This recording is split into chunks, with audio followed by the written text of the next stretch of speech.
Hey everybody, welcome to the Teach Different podcast. We're back with a brand new quote to analyze and think about and share experiences about.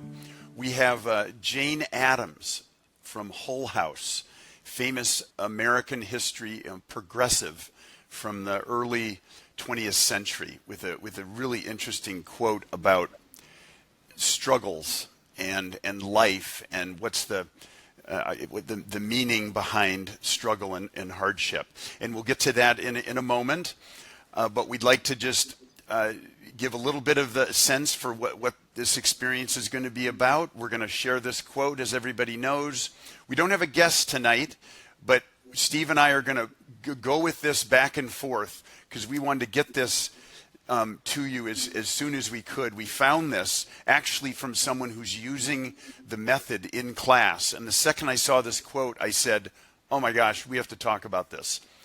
And we're going to do that, starting with the quote. We're going to look at the claim of the quote. We're going to look at the counterclaim of the quote, develop that productive, creative tension that you really need for a good conversation when there's a little bit of disagreement and struggle between the two different interpretations, and actually multiple interpretations. And then we'll ask questions as they come up. Sometimes the questions in these conversations come early, sometimes in the middle, sometimes at the end.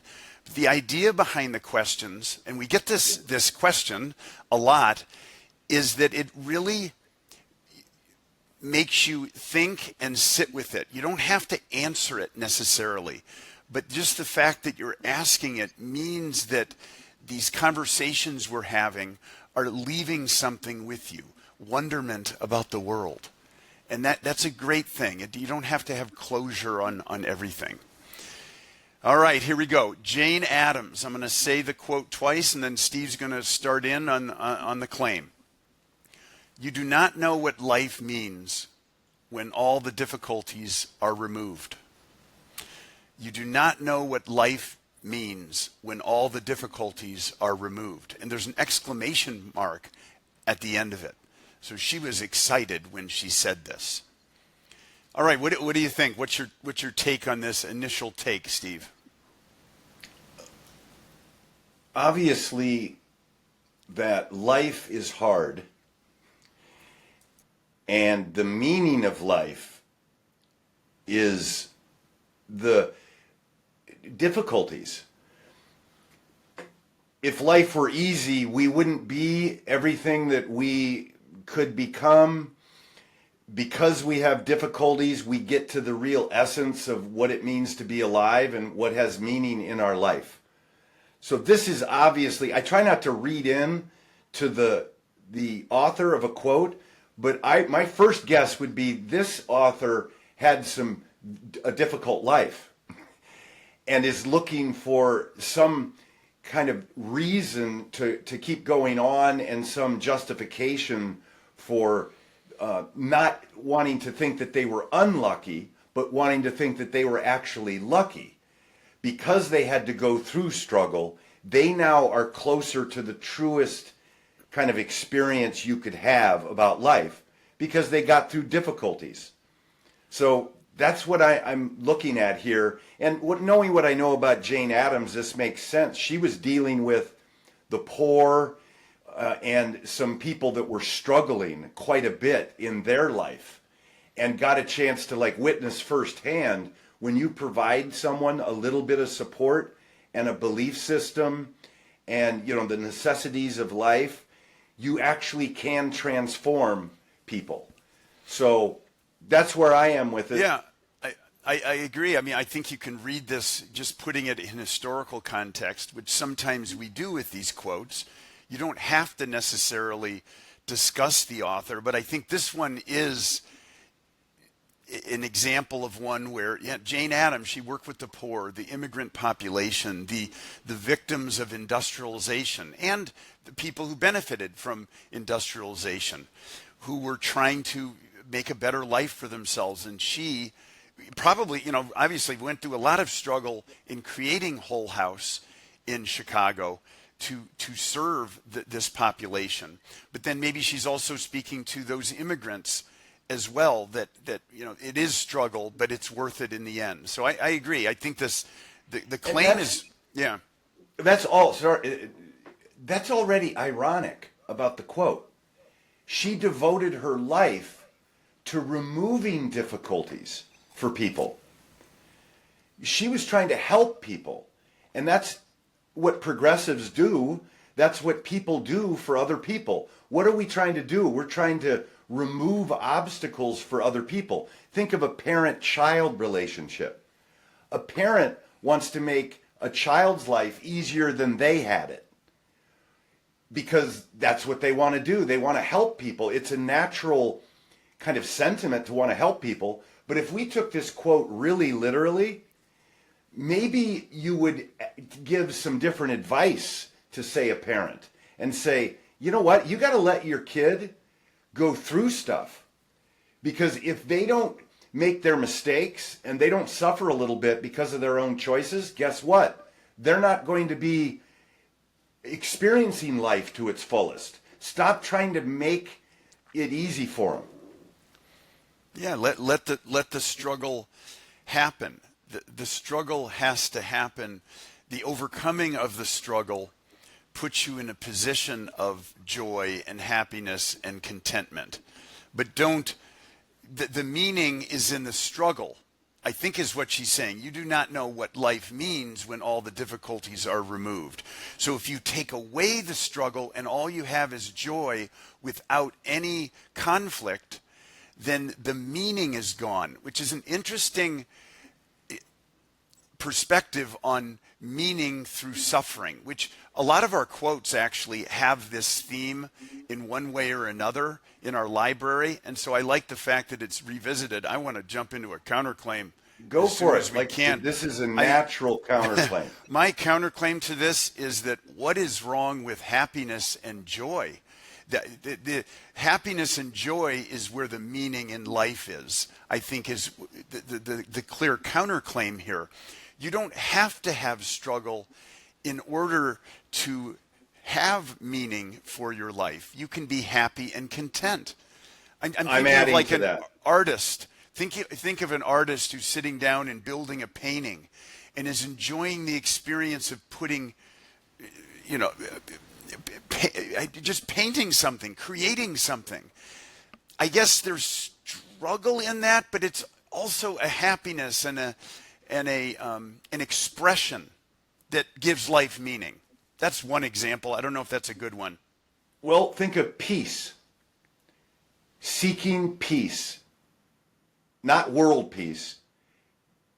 Peace within yourself. People are doing that. And they're tired of reacting to all these external events, all these struggles. When you're trying to get to know who you are as a person, and you're trying to get that kind of respite from the rest of the world where you can think clearly, you can contemplate things, you can philosophize, you can think about really important things. You need to have peace to do that. And struggle is reactive. The one thing about it is, it builds character. I agree with her there. And I agree that having an easygoing life can kind of risk a little bit your character, in the sense that if you've had it all easy, you're not going to be able to be empathetic and compassionate to other people. But we're struggling for peace. Some of us are going toward peace. And when you get there, the struggle is gone. And that's a good thing. One thing I noticed as a teacher in Chicago, with a lot of my students came from underserved neighborhoods, and they had struggles, okay? Real struggles in their life, safety issues, to and from school, and just a general challenge with growing up, in a big urban setting. They struggled with peace.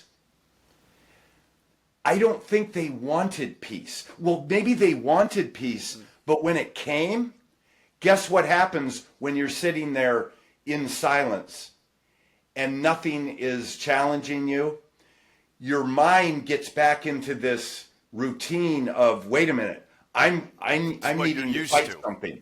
Right. I'm used to this. I don't want peace. I don't. It's very. That was a troubling thing when I realized that peace was not something that they were even comfortable with. Right. So what do you do there? You know, you got to go with people's struggles, and you got to do the best you can. Right. So you're talking about it on a more personal level, with strife, with your life, with relationships, with the people who's supposed to love you, who might treat you in bad ways or whatever. So that, yeah, I think that the peace angle is really what people, that's what would give life meaning. If you could find that peace, that the struggle isn't always where the meaning lives. But then now I'm flipping back to the claim, and if you just think of learning, one thing I'm constantly challenged with my students is that they shut down the minute something gets difficult, they will shut down their enthusiasm and confidence for whatever reason. And they want learning to be something that is easy, that is understandable, that they can achieve without struggle. And then what I'm always preaching in class is, no, the meaning, you do not know what life means when all the difficulties are removed, that you will gain a better understanding of this through struggle. If you sit with this for a while, you're going to have a level of satisfaction that is going to be amazing. Just stick with it. So I think in a learning context, I'm with the claim. But I think what you're talking about, Steve, it is, peace is something that makes more sense in a different setting. Yeah, you could argue that you don't even know what life means until you shut out the noise.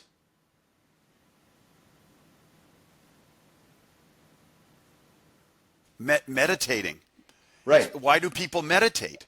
Right. They're trying to shut out life, yeah, and allow in a peace and contentment that was not able to emerge because of all their struggles. Essential question.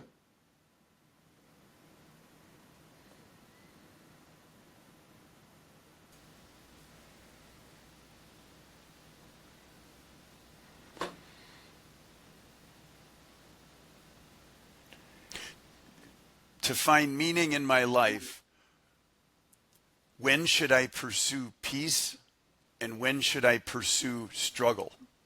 Well, don't pursue struggle. You mean let it happen. Endure it. When do I pursue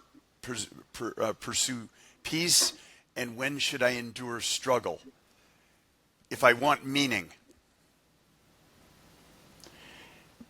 I'm going to try to answer that. You just triggered something.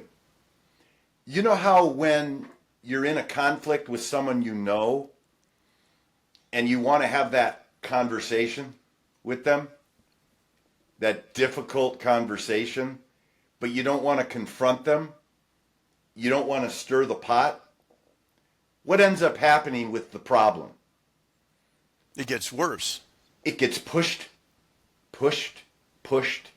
gets worse. So I like your question in that when it comes to things like having difficult conversations with people to strengthen a relationship, you really have to know when a little bit of difficulty is something you need to intentionally seek out, because you know that after it's over, you're going to be stronger, you're going to be better for it. Your relationship is going to be stronger. Yeah. I like that. And for the parents out there, I'm a parent of 2 kids. I can definitely connect a question in the context of parenting. When should you allow your kids to struggle? Yeah, that's good. And when should you step in as a parent and create peace and contentment and answers for them? That is an ongoing challenge. Yeah, that's good. I like this quote. You pretty much picked my essential question. It's just knowing when struggles are counterproductive, when they are productive. And that's what this quote has given me. The quote has given an angle on this and basically saying, hey, you're never going to know anything that's important or real until you've got difficulties that you have to overcome. It's like, I get the point.